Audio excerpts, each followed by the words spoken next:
علی کے دل میں ابھی بھی کئی سوالات تھے۔ پچھلے سفر میں اس نے اللہ کی نشانیاں دیکھی تھیں، پھر اللہ کے خوبصورت ناموں کے ذریعے اس کی صفات جانی تھیں، لیکن اب علی کا دل چاہ رہا تھا کہ اللہ کو اور قریب سے جانے۔ ایک سہانی دوپہر علی بھاگتا ہوا دادا جان کے پاس آیا۔ اس کے ہاتھ میں ایک چھوٹی سی نوٹ بک تھی جس پر اس نے اپنے سوال لکھ رکھے تھے۔ علی نے جلدی سے کہا، دادا جان، آپ نے کہا تھا اللہ ہمیں خود اپنے بارے میں بتاتا ہے، کیا واقعی؟ دادا جان مسکرا کر بولے، ہاں بیٹا، اللہ نے ہمیں اپنے بارے میں قرآن میں بتایا ہے۔ دادا جان نے علی کو اپنے پاس بٹھایا اور کہا، چلو آج ہم اللہ کو قرآن کی روشنی میں جانیں گے۔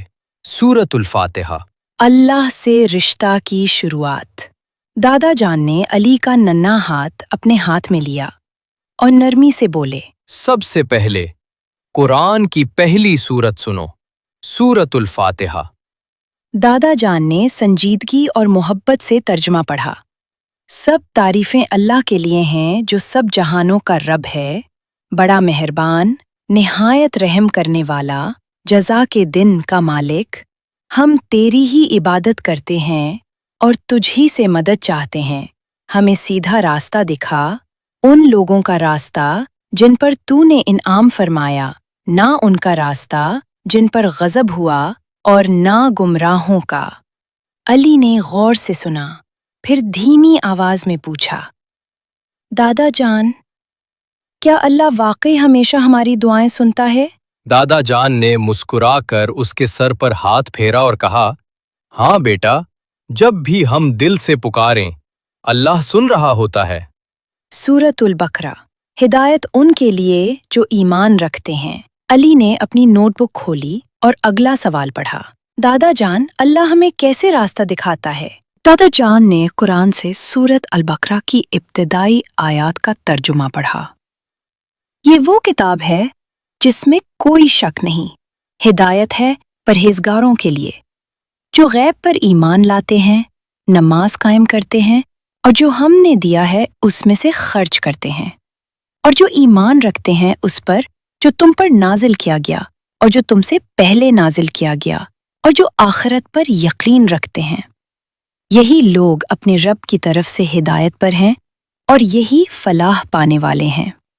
علی نے خوش ہو کر کہا، تو مطلب اگر میں نماز پڑھوں، سچ بولوں اور نیکی کروں تو مجھے بھی اللہ ہدایت دے گا؟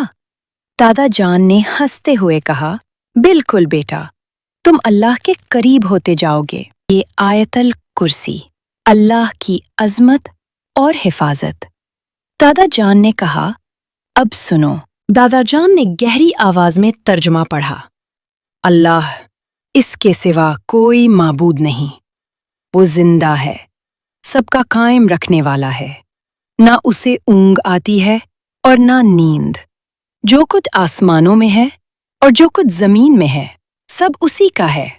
کون ہے جو اس کی اجازت کے بغیر اس کے سامنے سفارش کرے؟ وہ جانتا ہے جو کچھ ان کے سامنے ہے اور جو کچھ ان کے پیچھے ہے، اور وہ اس کے علم میں سے کسی چیز پر احاطہ نہیں کر سکتے مگر جتنا وہ چاہے۔ اس کی کرسی آسمانوں اور زمین پر محیط ہے، اور اسے ان دونوں کی حفاظت تھکاتی نہیں، اور وہ بلند ہے، عظمت والا۔